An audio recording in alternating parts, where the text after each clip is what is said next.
This is the harsh truth about making YouTube videos on a very small budget and living in a van with limited power and limited space. How do I actually do this? Think I just press record and magically post videos? Here's the real cost and chaos of making content on a broke budget. There's a myth. Most people think YouTubers just sit there, film, and upload, but it's not even that easy even when you don't have a small budget. And when you're broke, or living on the road, you gotta be scrappy. You gotta use what you have. So let's talk about my setup. I'm gonna go through everything that I've got. I'm gonna show you each piece of equipment, and I'm gonna give you a freeze frame of how much it costs. And I'm gonna link them all in the caption, so if you're interested, you can get your hands on them too. And if you're interested in learning how to create content, I do have a section on my Patreon that kind of gets into the basics for beginners. And we just did a deep dive on full-time van life content creation with Rangeless on the Knock podcast.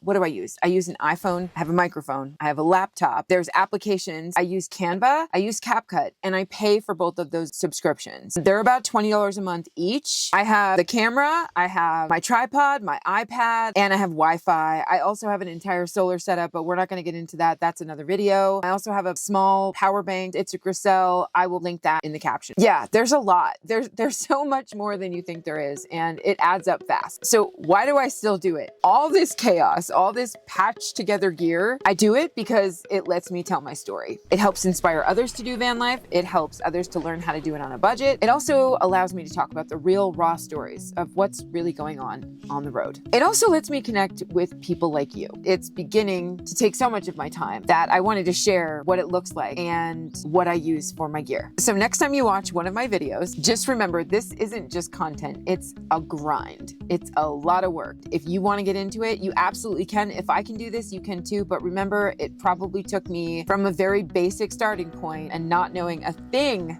besides my graphic design background and a little bit of marketing experience, about 4 years to get to the point I'm at right now. Yeah, but if you're thinking about starting content creation, I suggest using whatever you have, get scrappy, learn the ropes, and when you finally get monetized, that's when you can start reinvesting in yourself, in your content. You have to learn how to speak on camera and get your point across in a well-constructed way. If you can't do that, you just don't waste your time.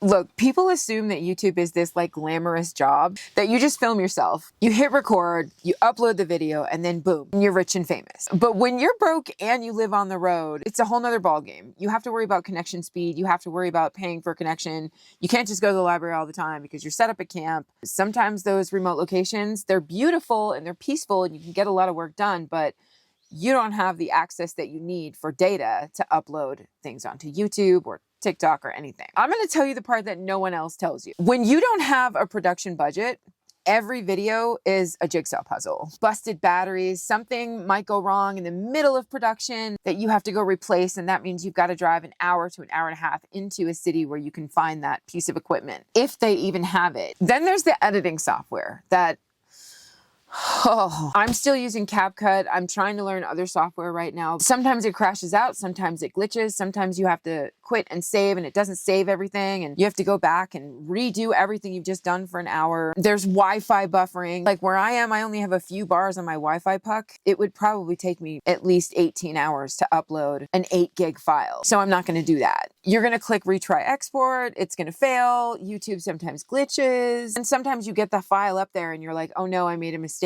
Or there's a copyright claim, even though you didn't even put music in.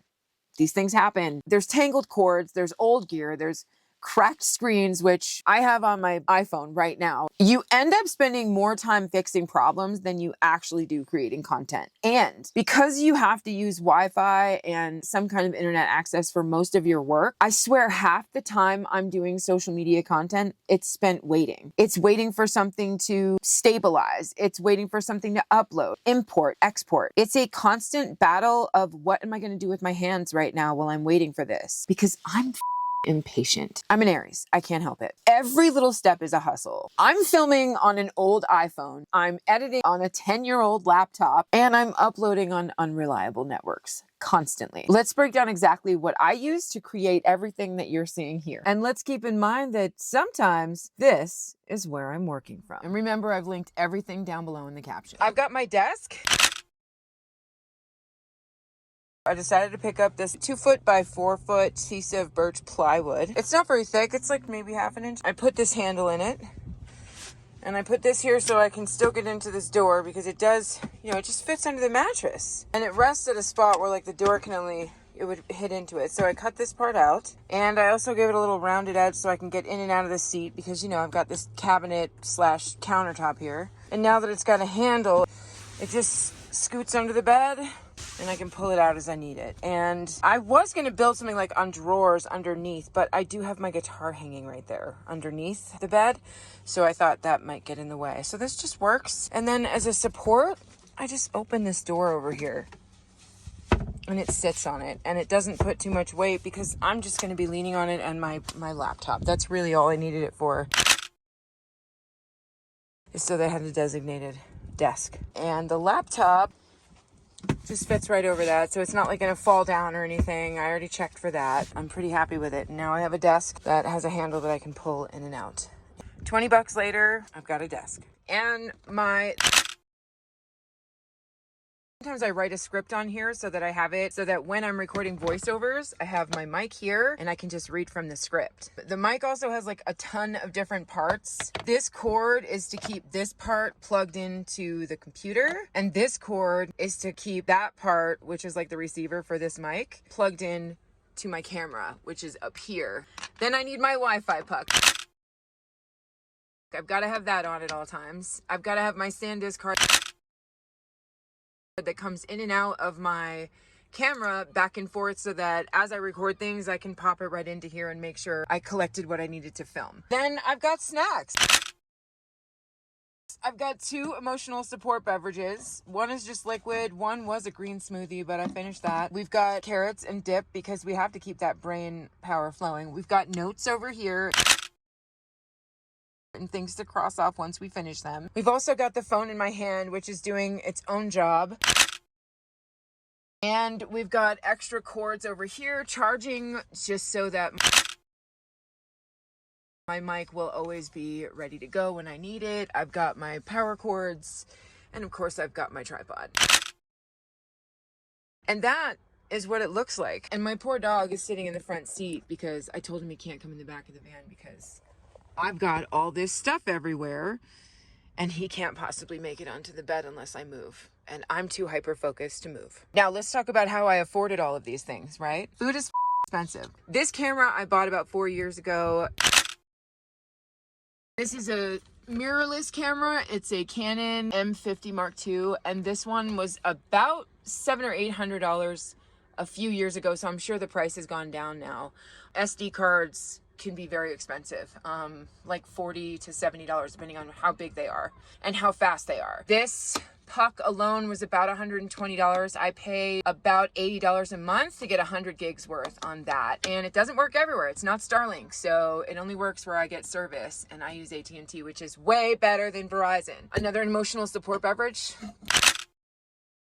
Very inexpensive, and I really like it. It keeps things hot, so I have coffee to keep me going. This Morgan. My friend Morgan actually donated this to me. She wasn't using it. I needed it for video production, and she said she would give me her old laptop. This one was also a donation that I got from a friend back in Mississippi. Walter Allen, I see you, and I think of you very often every time I use these devices. The iPhone I'm recording this on, I do often use my camera, but when it's just like brief impromptu stuff like this, I'm using an iPhone 12 Pro Max. It's been full for months. I can't really record much on it without like going through for an hour and deleting old stuff. It's kind of a pain in the butt. I do need a new phone, but this is what I'm working with. I paid $200 for this phone used, again, from my friend Walter. Thanks, Walt.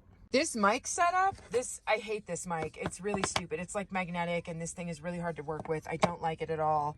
But this is the Hollyland Lark M2, and it works. It's okay, but I'm not really satisfied with it just because there's all these little pieces that you have to keep together in the bag, like this and that, and these poofy things, and then the actual little tab. And that's not even like the whole mic thing. You have to charge it in this little thing. Like, why didn't they just make the box completely self-contained for all of these things? I would rather have a bigger box that closes and keeps everything in one place. I have to charge this while the mics are in it and the receivers in it, this part, and then keep everything stuffed in this bag. And then when it's done, it's just a pain in the butt. And that's what I'm using for my setup. And that's how I afforded it all. These are not cheap. These are not cheap.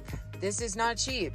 This was about $120 to $140, and I've already given you the rundown of everything else. So it's not a cheap thing to make content on YouTube. So if people complain, I'm a one-woman show. I'm running all of this. I'm doing the lighting, the sound, the production, the script writing, the designing, the concepts, and the filming, as well as being the full-time editor. You have to have a certain level of passion for this kind of work. You have to have a story that you are desperate to get out to the world. And you have to be prepared for the downfall of when it doesn't go anywhere. When you've worked 24 to 48 hours editing, filming, scripting, and working on a video. That also includes the caption, the SEO, the title, the thumbnail, the hashtags, the tags. You're writing for all of these platforms to recognize what your content is about so it can show it to the right people. And it also has to appear desirable. That can be tricky. The truth is that every video connects me to someone out there, someone who feels stuck, someone who needs a reminder that they're not alone and they're not the only person going through what they're going through. Why do I do this? Because I was that person. And I remember reaching out to YouTube and feeling like, wow, all these people are going through something similar and now I don't feel so alone. This is also how I survive, and it's how I grow. And every single time I almost quit, I remind myself, I'm doing it with what I have, and that's enough. So the next time you watch one of my videos, just remember, this isn't just content. It's a grind. It's scrappy. It's messy. But somehow I still love it. I love that you're still here watching me, grinding along with me. It's because of you that I make these videos. And if you want to keep helping me make videos like this on a broke budget with all the chaos, you can support me on Patreon. Even a couple bucks goes a long way out here. Plus, I share behind the scenes stuff I don't post anywhere else.